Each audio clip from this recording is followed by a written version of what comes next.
الناس يدخلون في دين الله أفواجا فسبح بحمد ربك واستغفر إنه كان توابا.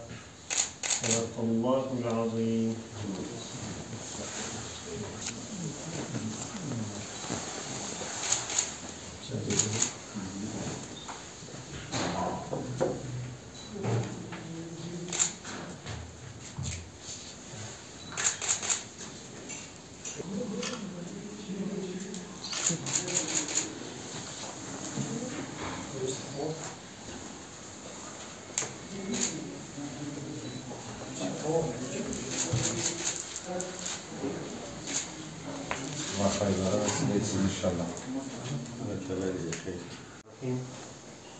قال رسول الله صلى الله عليه وسلم: أنا وكافل اليتيم في الجنة كهاتين، وأشار بإصبعيه الصبابة والوسطى.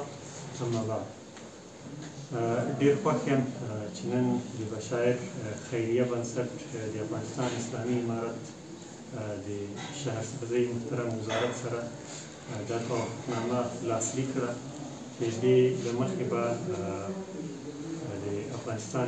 بسم الله الرحمن الرحیم. İki tane bir hadis-i şerif okuduk. Şeyle ilgili, yetimlerle ilgili. Ben çok mutluyum buradaki İslam amirlerinin, Şehircilik Bakan ve Türkiye Yetimler Vakıf temsilcisiyle bir araya gelerek bir güzel bir sözleşme imzaladık. Burada Yetimler Vakfı temsilcisi söylediği gibi burada hem erkek çocuklar hem kız çocuklar, yetim çocuklar için hem yurt olacak, hem de kalma yeri olacak, hem de eğitim yeri olacaktır. Ve bu da güzel bir adım attık. Biz de çok memnunuz. Afganistan'da çok yani 20 yıldan daha fazla buradaki çok daha kayıp vermişiz. Yetimleri vardır. İnşallah o yetimler için Türkiye Yetimler Derneği veya da Yetimler Vakfı'nın mali yardımıyla güzel bir yasam sunacağız.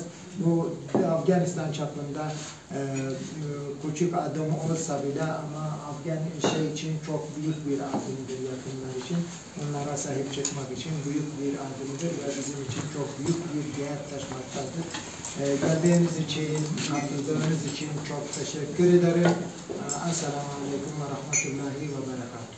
Olarak Merkez İstanbul, Türkiye'de onlarla birlikte burada hayır işlerini beraber yapıyoruz. Biz bu vesileyle sağ olsun Bakan Bey bize bir arsa tahsis etti. Şu andaki yetimhanemiz mevcut. Orada eğitim devam ediyor. Burası bitince inşallah buraya taşıyacağız. 96 erkek çocuk, 96 kız çocuk için ayrı ayrı bölümlerde İnşallah yetimhanemizi inşa edeceğiz. Bununla birlikte aynı zamanda meslek eğitim 2000 metrekarelik mesleki eğitim kursları vereceğiz çocuklara.